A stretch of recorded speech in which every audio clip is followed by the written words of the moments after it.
अस्सलाम वालेकुम friends, welcome back to top smarties drama serial Jaan Nisar. बहुत ज़्यादा रिक्वेस्ट आई कि इसकी आप ही एंड तक की एपिसोड की स्टोरी का रिव्यू करें, तो क्यों ना आज मैं आपको इसकी लास्ट एपिसोड तक का रिव्यू बताऊं। तो अगर आपने मेरे चैनल को सब्सक्राइब नहीं किया तो प्लीज़ मेरे चैनल को ज़रूर सब्सक्राइब कर लीजिएगा। अब स्टार्ट करते हैं हम इसकी स्टोरी। यहाँ पर सरफराज जिसने दुआ को तो धोखा दिया लेकिन खुद अपनी नई ज़िंदगी की शुरुआत कर कर बैठ गया। दुआ को तो उसने किसी काबिल नहीं छोड़ा और खुद ऐसी लड़की चाहिए जो बहुत बाहया हो, और ऐसा ही हुआ। नो डाउट लड़की तो बहुत ही ज़्यादा बाहया है और आज तक किसी लड़के की तरफ आंख उठाकर भी नहीं देखा।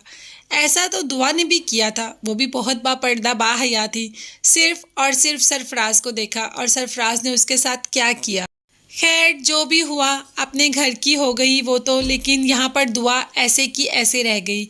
बाप ने भी उसको अपनी बेटी मानने से इनकार कर दिया। जब पुलिस स्टेशन में बाप को बुलाया गया कि अपनी बेटी को आकर ले जाएं तो बाप ने कहा कि ये मेरी बेटी है ही नहीं।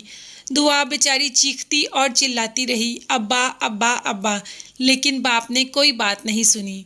और ये बात आखिरकार बहन के ससुराल वालों तक भी पहुंच गई कि दुआ पुलिस स्टेशन में थी।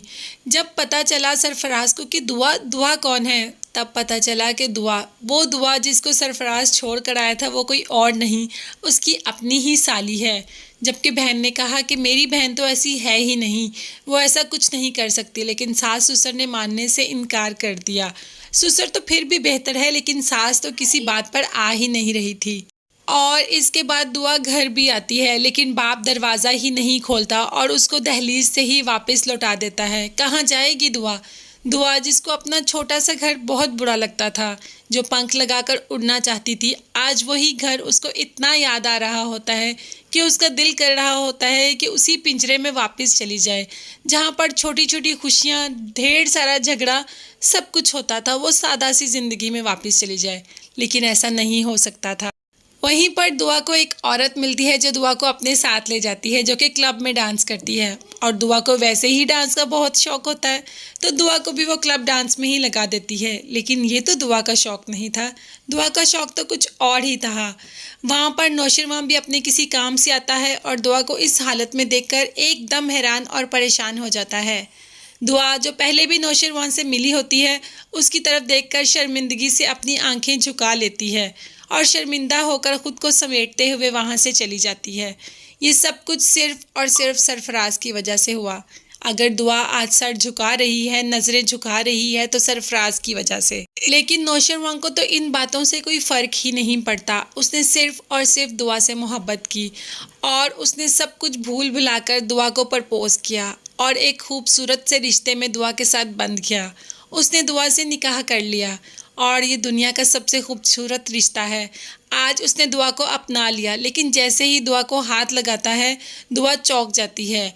वही सरफराज का किया हुआ जुल्म सब कुछ उसकी आंखों के सामने आ जाता है और डर जाती है। लेकिन नौशरवान ने तो उससे मोहब्बत की है, वो कैसे ऐसे जानेगा कि दुआ उससे डर जाए। वो दुआ को इतनी मोहब्बत देता है, दोस्ताना माहौल रखता है कि दुआ सब कुछ भूल के नौशरवान से मोहब्बत स्टार्ट कर देती है। वो नौशरवान से मोहब्बत करना शुरू हो जाती है और इंतहा की, जितना नौशरवान करता है शायद उतनी अभी भी नहीं करती, लेकिन एक बहुत ही अच्छी ज़िंदगी गुजारना शुरू हो जाती है। और ये अच्छी ज़िंदगी जब कोई गुजारे तो इतनी आसान तो नहीं होती ना, इसमें कोई ना कोई मुश्किलें तो ज़रूर आती है। और दुआ की ज़िंदगी में तो अभी बहुत सी मुश्किलें आना बाकी हैं। इसी दौरान ही सरफराज को पता चलता है कि दुआ की इतने अमीर लड़के से शादी हुई, तो वो दुआ की ज़िंदगी में वापस आता है, दुआ को ब्लैकमेल करता है। लेकिन नौशरवान को जैसे ही पता चलता है तो सरफराज को अपने ऑफिस बुलाता है और उससे डिमांड करता है कि तुम्हें क्या चाहिए, क्यों छोड़ोगे, कब छोड़ोगे और कैसे छोड़ोगे दुआ का पीछा। तब सरफराज 1 करोड़ की डिमांड रखता है और नौशरवान अपनी दुआ पे वार के 1 करोड़ सरफराज को दे देता है। सरफराज जो कि उन पैसों से अपना बिजनेस स्टार्ट करना चाहता है, अपना घर बनाना चाहता है, तो देखते हैं कि सरफराज उन पैसों से क्या कर पाता है। लेकिन दुआ और नौशरवान की मोहब्बत तो बढ़ती ही जाती है और बस इसी बढ़ती हुई मोहब्बत में एक और नज़र का तीर चल ही जाता है, और वो कौन होता है? कशमाला।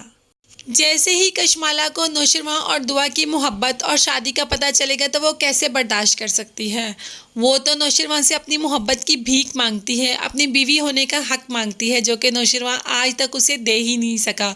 वो कभी कशमाला को उस नज़र से देख ही नहीं सका। दुआ उसकी मोहब्बत है और वही उसकी बीवी भी है और वही रहेगी। पहली नज़र में उसने दुआ से इतनी मोहब्बत की कि उसको अपने निकाह में रख लिया। उसको निकाह में तो कशमाला भी है, लेकिन वो और तरीके से।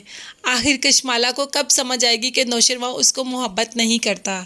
कशमाला जो कि अपना सारा किस्सा आकर दुआ को बता देती है कि ऐसे नौशरवां ने गाँव से में उससे शादी की है और उसके 2 बच्चे भी हैं। ये नहीं बताती कि ये उसके भाई के बच्चे हैं। ऐसे दुआ और नौशरवां में एक और मिसअंडरस्टैंडिंग हो जाती है और ऊपर से नौशरवां की शर्ट पे लिपस्टिक का दाग भी मिल जाता है। तो फिर कैसा हो सकता है कि वहाँ पर दुआ रहे। दुआ सब कुछ छोड़ छाड़ के अपने बाप के घर वापस आ जाती है और वही बाप जो बेटी को उस हालत में छोड़ आया जब सबसे ज़्यादा ज़रूरत बेटी को थी और दरवाज़ा भी नहीं खोला था। बेटी दरवाज़ा पीट पीट के थक गई, लेकिन बाप ने दरवाज़ा नहीं खोला। जैसे ही बेटी अमीर होकर वापस आई तो बाप ने भी इतने खुले दिल से इस्तकबाल किया और ये भी भूल गया कि सरफराज ने क्या किया था मेरी बेटी के साथ, कैसे पहुंची मेरी बेटे थाने। सब कुछ भूल गया और मोहल्ले वालों को भी सख्ती से सब कुछ भुलवा दिया। ऐसी बदतमीज़ी की मोहल्ले वालों से कि वो भी कुछ भी बोल ही नहीं सकते थे। यहाँ पर कशमाला को इस बात का एहसास हुआ कि माँ और बाबा ने ज़बरदस्ती से नौशरवां की शादी की। वो कभी मुझसे मोहब्बत नहीं करता था और ना ही कभी करेगा। तभी जाती है सास ससुर के पास और कहती है कि मैं यहाँ पर आपकी बेटी बन के, इन बच्चों की माँ बन के भी तो रह सकती थी, मेरी नौशरवां से शादी क्यों करवाई। जैसे ही कशमाला को एहसास होता है वो नौशरवां से डिवोर्स ले लेती है और उन बच्चों की माँ बनकर ही उस हवेली में रहना शुरू कर देती है। पहले भी कशमाला को ऐसा ही करना चाहिए था, लेकिन माँ बाप की ज़िद की वजह से वो भी मजबूर हो गई। मोहब्बत की भीख मांगती रही नौशरवां से, माँ बनकर ही उस हवेली में रहना शुरू कर देती है। पहले भी कशमाला को ऐसा ही करना चाहिए था, लेकिन माँ बाप की ज़िद की वजह से वो भी मजबूर हो गई। मोहब्बत की भीख मांगती रही नौशरवां से, लेकिन नहीं मिल सकी और आखिर बच्चों की माँ बनकर ही रही। आकर दुआ को सारा कुछ बता दिया कि ये मामला है। दुआ ने जैसे ही सुना उसे बहुत गिल्टी फील हुआ कि उसने नौशरवां पर शक किया। तभी नौशरवां के पास वापस चली जाती है और उसको सब कुछ बता देती है कि मुझे ऐसे ऐसे कशमाला ने कहा, इस वजह से मेरे दिल में ये ख्याल आए। मैं आपसे बहुत मोहब्बत करती हूँ और मैं सरफराज की भी बहुत शुक्रगुजार हूँ जिसकी वजह से आप मुझे मिले। आएगा सरफराज, जाहिर है जो किसी के साथ करता है अपने साथ भी तो होता है। उसकी बहन के साथ भी बहुत बुरा हुआ। दुआ से माफ़ी मांगने आता है और दुआ बड़े ही शौक़ से उसको माफ़ कर देती है, क्योंकि उसकी वजह से ही उसको नौशरवां जैसा प्यार करने वाला और मोहब्बत करने वाला शौहर मिलता है। इसीलिए तो दुआ 1 मिनट नहीं लगाती और सरफराज को माफ़ कर देती है और नौशरवां के साथ एक हसीन ज़िंदगी गुजारना शुरू कर देती है, जिसमें अब कोई नहीं होगा, सिर्फ नौशरवां और दुआ। तो इस ड्रामे का एंड बहुत ही ज़्यादा हैप्पी होगा। आप लोग मुझे बताएं कि आपको ये स्टोरी कैसी लगी और क्या आपको भी नौशरवां और दुआ के का साथ पसंद आया। मुझे तो ये ड्रामा बहुत ज़्यादा अट्रैक्ट किया। आप लोग मुझे कमेंट्स में बताइएगा कि आपको लास्ट एपिसोड तक का रिव्यू कैसा लगा और इस ड्रामे की हैप्पी एंडिंग कैसी लगी।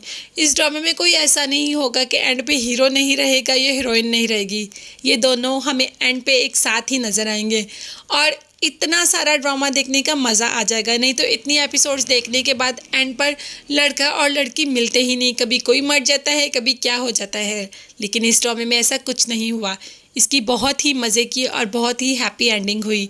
तो आप लोग मुझे कमेंट्स में ज़रूर बताएं कि आपको कैसी लगी इसकी एंडिंग। इसके अलावा मेरे चैनल को ज़रूर सब्सक्राइब कीजिएगा। अपना बहुत ज़्यादा ख्याल रखिएगा और मुझे भी दुआ में याद रखिएगा। नेक्स्ट वीडियोज़ तक के लिए अल्लाह हाफिज़, बाय बाय, टेक केयर।